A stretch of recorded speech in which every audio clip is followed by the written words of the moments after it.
கர்த்தருக்கு பயப்படுகிற பயத்தோடும் பரிசுத்தாவின் ஆறுதலோட சபை நடந்து பெருகின. அல்லேலூயா சொல்லுங்களேன். எத்தனை பேர் ஆமென் சொல்றீங்க? பரிசுத்தாவின் ஆறுதல் நமக்கு வேண்டும். எத்தனை பேர் விசுவாசிக்கிறேன்? எத்தனை பேர் ஆமென் சொல்றீங்க? இன்னும் சத்தமா சொல்லுவோமா?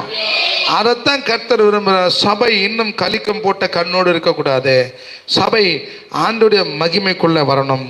சபை தேவ பிரசனத்துக்குள்ளேயும் கர்த்தருடைய கரங்களையும் ஒப்பு கொடுக்க வேண்டும். அல்லேலூயா. இவங்க எல்லாமே அந்த லீடிங்கில் தான் போனாங்க. ஆவியானோட செயல்பாடில் தான் இருந்தாங்க. அவர்களை பிரமாணம் நடத்தவில்லை, ஸ்ட்ரைட்டாக ஆவியானவர் நடத்தினார். அதை தான் நான் சொல்கிறேன். அல்லேலூயா. அவனுக்கு எது பிரமாணம் எப்படின்னு சொல்லி தெரியல. அவன் ஆவியானவர் நடத்தினா, இது இப்படி பண்ணு, இது இப்படி பண்ணு. திருவிந்து எடுத்ததை பார்க்காத இயேசுக்கு பவுல் அப்போஸ்தலர், இயேசு முதல் திருவிந்து கொடுத்ததை கரெக்ட்